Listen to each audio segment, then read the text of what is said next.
Hey everyone, and welcome to another actual tarot.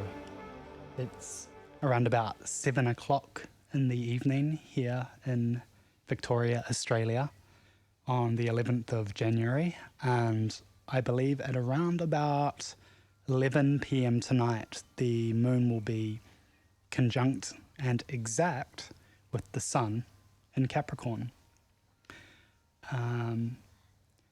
Yeah, it's a really, really beautiful afternoon here. It's very hot and sunny still a few hours of sunlight before night and darkness prevail. And it's been a really interesting couple of weeks since the last reading that I did with Jupiter going direct at the end of 2023. By the way, Happy New Year. How cool. Happy New Year. I genuinely mean that. Obviously, what even is time? It's a technology basically, and I think we lose sight of the somewhat arbitrary nature of that in our day-to-day agreements with one another. Not saying that that's not important. That's really important because that's how we structure our world, and one of the ways that we can show up together. So thanks, Gregorian time, and also, fuck you. Anyway, what am I saying? Yeah, we've had so much rain. It's been really wet. The dams are full. I'm looking out over the dam. It's beautiful. It's very, very nice to see life and vitality returning to the landscape here. Very much needed. Yeah, so let's get into the reading. Yeah, I guess before we begin, as usual, I just want to offer my gratitude for receiving whatever messages that might come through today, and just want to affirm that I'm clear and open and ready to bring that through. And I really hope that whatever we can read today is helpful in some way, that it will influence the world for the better. Yeah. So today's energy card is the King of Swords. I'm going to flip this. Nice. What can I say about the King of Swords here? I subscribe to Jodorowsky's approach with tarot, which is with regards to the orientation that the participants on the cards are facing, and the King of Swords is very much looking into the future in this model. He is the embodiment of projective, determined discretion and acumen in the realm of the mind. And here he is situated in his realm, in the clouds, in the air, with the wind beautifully flowing through his flag, his yellow flag. And he looks forward to the future. He is making plans and strategies that will unfold. And I feel like this fits really nicely in with the sort of Capricorn world that we're infused with at the moment. This idea of both creating strategy and planning, but also this sort of the determination and force and willpower that we can wield and implement in bringing those strategies into our reality. So yeah, this is the energy card. Keywords here, certainly willpower, force, thought, planning, acumen. Yeah. Here's the form card. Nice. Oh, so nice. So much water. Yeah, there's a beautiful reciprocity here, and as I mentioned in the intro of this video, this notion of vitality and rejuvenation that comes about through that sort of flow.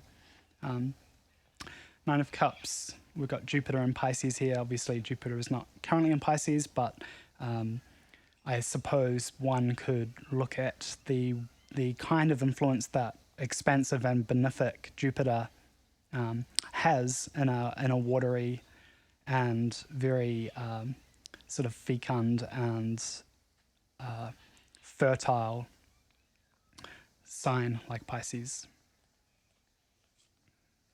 Is our direction? Whoa. Okay. Yeah. Possibly one of the more intense cards of this Sephiroth Tarot. It's and possibly also one of the cards that has the most kind of crossover with traditional tarot archetypal reading. The Tower is a very, very clear reminder to us of the potential for structures to take on a volatile and unstable form as they kind of grow and reach for the sky. They inherently become volatile and unstable. And so, this card very much reminds us of that. A lot of Mars energy here, which I think is also playing into this Capricorn new moon quite heavily, in the sense that there's a Jupiter-Mars. I think Jupiter and Mars are trine at the moment, so there's a lot of amplification happening there with regards to Mars's aggressive and driving kind of energy and the expansion and growth that Jupiter kind of offers. So interesting. We'll see how that unfolds in this emergent reading. Just to reiterate, the structure here we've got is energy. That's the sort of essence of this moment. The form, the kind of shape or sculpture that this is taking, and then direction. That's kind of where we're looking with this. We'll unpack this card a bit more as we come back around. Let's move on to our next card. This card is the influence card. So this is kind of shows us forces that might be playing into where we're at right now. Nice. Super stable. Okay. Sun and Capricorn. Exactly right. And conjunct moon on this beautiful, beautiful sunny afternoon. Yeah, it's such a nice view, this one. So I really love the stability of this card. I love the symmetry. It is a very calming influence. It's a very stabilizing influence. I interpret this picture as basically like a window. To me, it's like an octagon-shaped window that is framed with these beautiful pentacles situated on the frame. And as we can see, there are emergent sprouts, kind of leaves, kind of growing off each of the branches of the frame, which bring us back into, because it's quite a sort of geometric, mathematical image. The leaves there are a nice reminder of the kind of curvatures of nature and the fact that there's no such thing as a straight line. Okay, let's move on. This is our catalyst card, so this is going to sort of add a little bit of fuel to the fire here. Yeah, wow. Nice. This card came up in the last reading too, I'm fairly certain, and there's this card shows us Moon in Aquarius, which I think possibly has No, I'm not going to say that. At some point in the past and or future, the moon will be in Aquarius. But anyhow, let's talk about these swords, because there's a thing happening here between the swords in this picture. And the thing that I see is that the golden sword at the bottom of the image here is acting as a foundation for the 6 other swords to rest upon. But if we look more closely, we notice that the swords are situated, being of the realm of the mind and of the element of air, in the clouds. They're in the stratosphere. And so the way that I interpret this card is that the beautiful golden sword, which is acting as a foundation for the 6 other swords, is also being counterbalanced by the mass of the 6 swords, which are preventing the 7th golden sword from levitating out and beyond the realm of the stratosphere. And so there's this really nice reciprocity that is at play here between the levitating swords. And yeah, I think that is a really important part of this picture, and a really beautiful catalyzing concept to bring into this moment as well. Whereabouts in our lives do we have that reciprocity, and how can we see and acknowledge and honor that, and embody that in our creativity? Yeah. Okay, let's bring in the last card for this reading, which is going to be the Spire card. So this is both the sort of the tool for transmitting our intentions out into our world as we create, and also an antenna for drawing down information, drawing down inspiration, and conspiring with that, breathing with that, and working with that information. And the Spire is the Hermit, another major arcana here.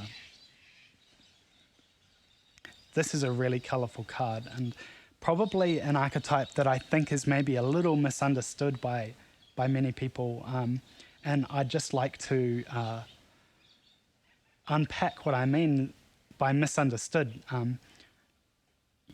The Hermit is not a archetype that cowers in a... Not cowers, but... why did I say cowers? That's not what I meant. Hides away, not afraid, but keeping to themselves privately and somewhat secretly, in their enclosed safe space. That's not really the Hermit at all. In fact, the Hermit is a leader and an illuminator that shines a light for others to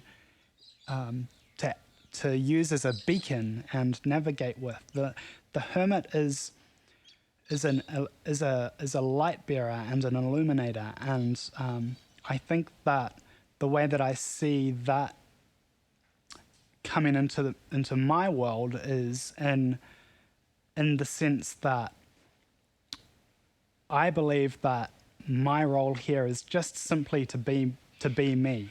That's all universe wants, is just for each of us to just do us, and that we all have our own light that we bear, and our own approach and how we wield and illuminate the world for others. And I can see how the Hermit is showing us that, is illuminating that for us here in this spread, and asking of us in this moment that we embody that and intentionally work with that in mind, with that sense of illuminating and showing the way for others. Yeah, so I'm not sure if there's too much else to say about this spread, really. I think it's really, really beautiful. I'm not too... Often the tower is like, whoa, what the hell? I'm not too worried about this here. I think maybe more than it being a sort of an omen, it's more of just a like,